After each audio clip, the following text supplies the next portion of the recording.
ગુજરાતની અંદર આવેલી વિવિધ કૃષિ યુનિવર્સિટીઓમાં મૂળભૂત કામગીરી ખેતી ને કઈ રીતે સુધારણા કરી શકાય, કઈ રીતે આધુનિકતા સાથે ખેડૂતને આર્થિક દેવામાંથી મુક્તિ અપાવવા માટે સારા બિયારણ, સારી ખેતીની પદ્ધતિ એવા વિવિધ વૈજ્ઞાનિક સંશોધન માટે આ ગુજરાતમાં સ્થપાયેલી ગુજરાતની કૃષિ યુનિવર્સિટીનું એક આગવી ઓળખ સમગ્ર દેશમાં હતી, પણ છેલ્લા ઘણા વર્ષોથી કૃષિ યુનિવર્સિટીઓ વિવાદના કેન્દ્રો બની છે અને મૂળભૂત જે શોધ અને સંશોધનનું કામ છે કૃષિ ક્ષેત્રે એમાં ઘણી બધી ઓટ આવી છે. લાગતા વળગતાને કુલપતિઓ બનાવવાની ભાજપા સરકારની ભ્રષ્ટ નીતિ રીતિ એ તો અનેક યુનિવર્સિટીમાં જોવા મળી છે. એમાંનો વધુ એક નમૂનો એ દાંતીવાડા કૃષિ યુનિવર્સિટીમાં આપણે જોયું છે.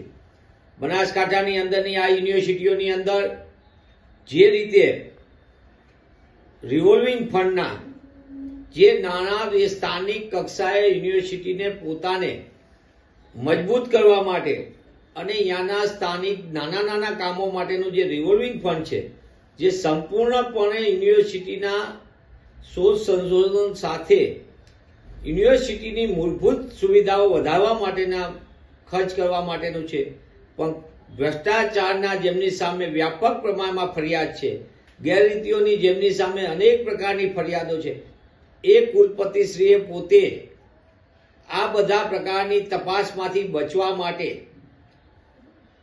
આરએસએસની સંસ્થા કિસાન સંઘને પ્રાકૃતિક ખેતી માટેના સેમિનાર માટે 100 લાખ રૂપિયા જેટલી માતબર રકમ ફાળવી દેવાનું નક્કી કર્યું છે અને એના પાછા પરિપત્ર પણ કર્યા છે.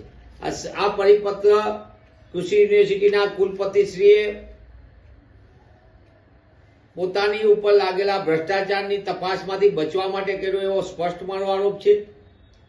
સાથોસાથ આ નાણાંનો દુરુપયોગ છે. કિસાન સંઘને આ રીતના નાણાં આપીને સેમિનારના નામે માત્ર ને માત્ર આરએસએસ ભાજપની વિચારસરણી ચલાવવાનો ખેલ છે. બનાસકાંઠા સહિત અનેક જગ્યાએ અતિવૃષ્ટિમાં ઘેરાયેલા ખેડૂત ને ન્યાય આપવા માટે સરકાર ઊણી ઉતરી છે.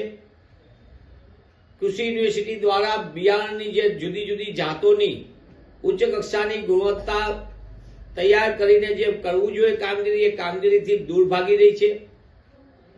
તેવા સંજોગોમાં કોંગ્રેસ પક્ષ તરીકે અમારી માંગ છે કે આ સંપૂર્ણ ગેરકાયદેસર રિવોલ્વિંગ ફંડ ફાળવનાર કુલપતિશ્રી ઉપર તાત્કાલિકપણે તેમની સામે ચાલી રહેલી ભ્રષ્ટાચારની તપાસ જલ્દી ચલાવવામાં આવે.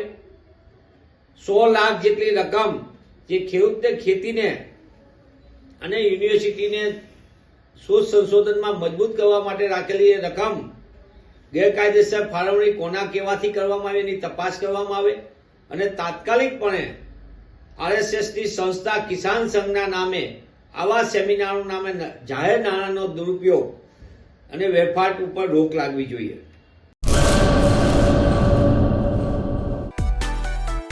માં motor driving, safe and sure driving. Driving એ શોખ સાથે આપની મોટી જવાબદારી પણ છે. અમારા ઇન્સ્ટ્રક્ટર દ્વારા સચોટ અને સરળ માર્ગદર્શન. આપની રોજની તાલીમની માહિતી મેળવીને શું અધુરાશ છે એના ઉપર પૂરું ફોકસ કરાય છે.